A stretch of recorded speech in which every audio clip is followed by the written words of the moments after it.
Jacques Rabal, bonsoir. On se retrouve donc pour les élections européennes.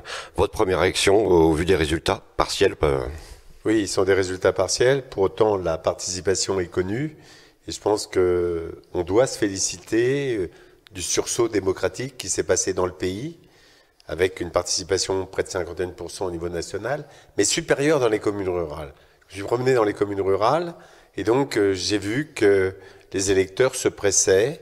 Et donc ça, c'est un bon signe de la vitalité de la démocratie et de l'interpellation, parce que derrière le vote, il y a les résultats.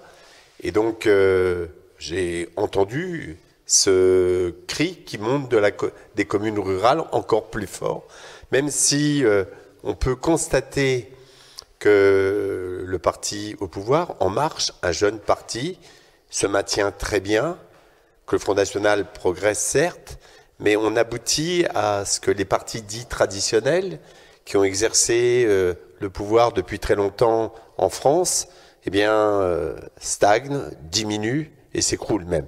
Donc ce résultat doit nous appeler à nous rassembler pour faire obstacle à cette marche progressive des idées du Front National. Et moi, c'est l'enseignement que je tire de ce scrutin. Et puis après, c'est d'écouter davantage encore, même si les premières dispositions doivent être mises en œuvre et doivent produire des effets pour vraiment prendre en compte les attentes de nos communes rurales. Donc voilà, moi, l'enseignement que je tire de ces européennes, c'est une lecture départementale, une lecture locale, mais maintenant concernant la lecture européenne. Parce qu'il y a une lecture européenne qu'on doit avoir.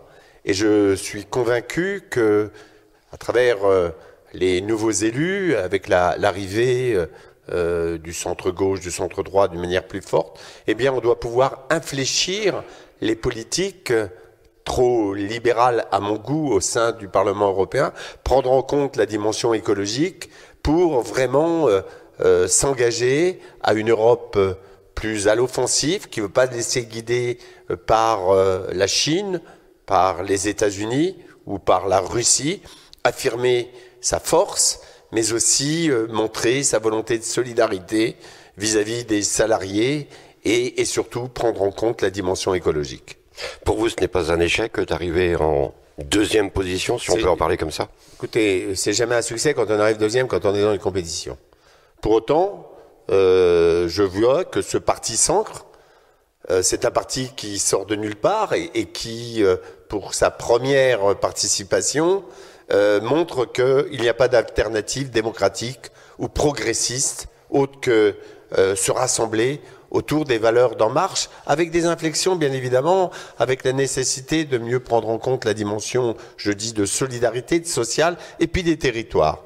Mais sinon, pour ma part, compte tenu de ce qui se passe pratiquement partout en Europe, je pense que ce résultat est un résultat qui doit nous encourager à aller plus loin, pas de satisfaction, pas comment dirais-je, d'autosatisfaction, tout du moins c'est ça qui convient, mais la volonté de mieux prendre en compte les attentes des territoires parmi les territoires les plus pauvres.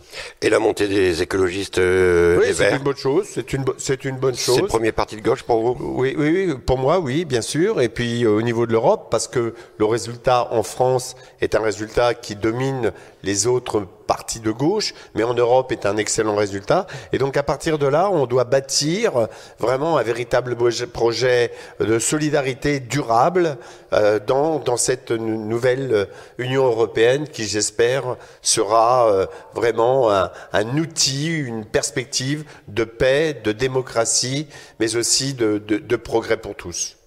Merci, monsieur le député.